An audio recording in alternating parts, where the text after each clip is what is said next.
ცოტა ხნის წინ ჰქონდათ ერთობლივი ბრიფინგი ჯო ვილსონს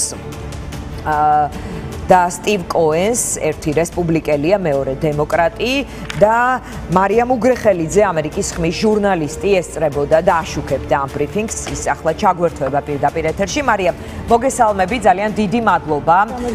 დიდი მადლობა, რომ პასუხობთ ჩვენს კითხვებს.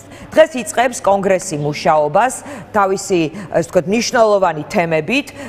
როგორც ჩანს, არის თუ არა ეს გადაწყვეტილი, მოკლედ კიდევ ერთხელ დავაზუსტებ ამ ბრიფინგზე, რომ დღესვე კონგრესში ეს ორი კონგრესმენი, ვილსონი განახლებული მეგობარი აქტით წარდგება, ხოლო კოენი წარდგება ქართული კოშმარის არაღიარების აქტით.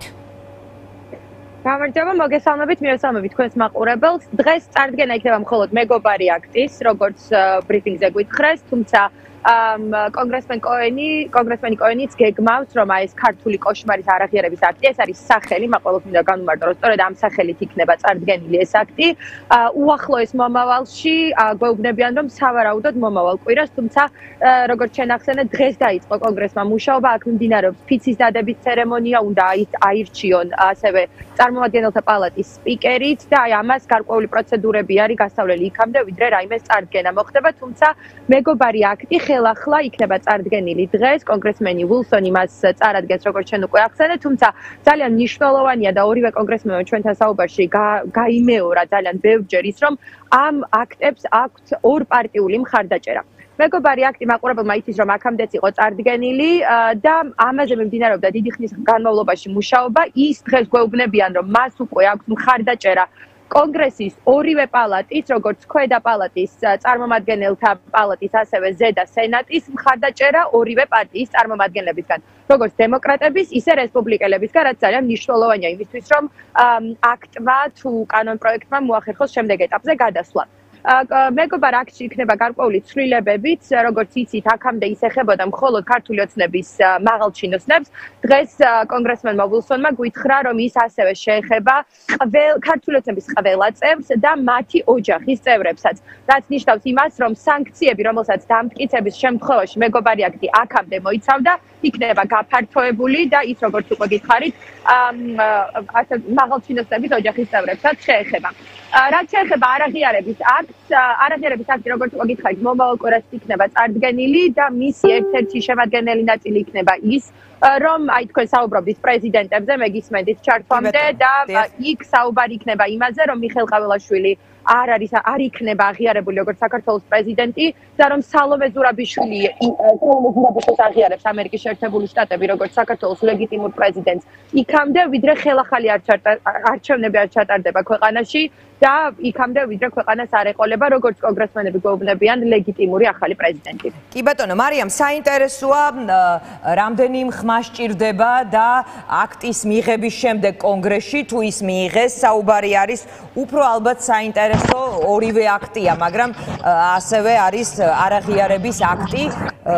ასეთ დროს რა ხდება, შემდეგ უნდა ჰქონდეს თუ არა მას, ასე ვთქვათ, რა დონეზე გაზიარება მთავრობის მხრიდან თანხმობა თუ როგორ ხდება ეს პროცედურულად, რომ გითხრათ? ესე იგი, იმისთვის, რომ ეს ჯერ არის მხოლოდ აქტი, ის არის მხოლოდ წარდგენილი, რაც არ ნიშნავს იმას, რომ მას აუცილებლად მიიღებს, ან არ მიიღებს, მაყურებელს რომ განვმარტოთ.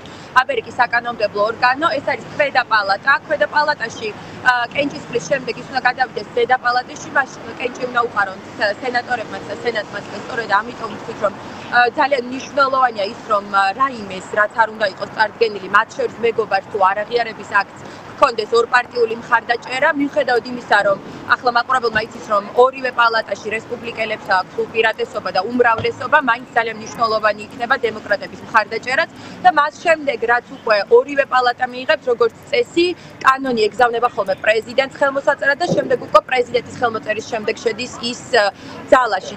არაღიარებას რაც შეეხება, რა თქმა უნდა, ყველაზე მნიშვნელოვანი არაღიარების პერიოდში არის პრეზიდენტი და მისი გადაწყვეტილება, სწორედ ეს გვითხრეს დღეს კონგრესმენ კოენის ოფისში, რომ რა თქმა უნდა უპირატესი და უპირველესი იქნება ახლა უკვე არჩეული და მომავალი დონალდ ტრამპის პრეზიდენტ ტრამპის გადაწყვეტილება, თუმცა კონგრესის მხრიდან ეს არის ძალიან მნიშვნელოვანი ნაბიჯი იმასთან დაკავშირებით, თუ რა მიდგომა აქვთ მათ საქართველოსა, საქართველოში მიმდინარე მოვლენებთან.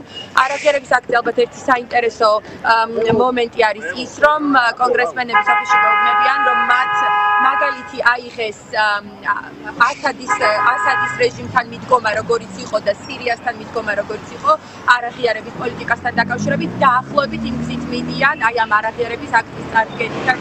თუმცა რა თქმა უნდა, როგორც ხარი ჯერ უნდა დასრულდეს აი ეს ფიცის დადება კონგრესის პირველი დღე იქნება ძალიან სიმბოლური და მნიშვნელოვანი და შემდეგ უკვე დაიწყება სამუშაოები, თუმცა აი ზუსტად ნამდვილად ვერ ვიტყვით, თვითონაც ვერ გვეუბნებიან კონგრესმენების ოფისში რა დრო დასჭირდება ამას, იმიტომ რომ როგორც გითხარით, გარკვეული პროცედურებია ჯერ გასავლელი.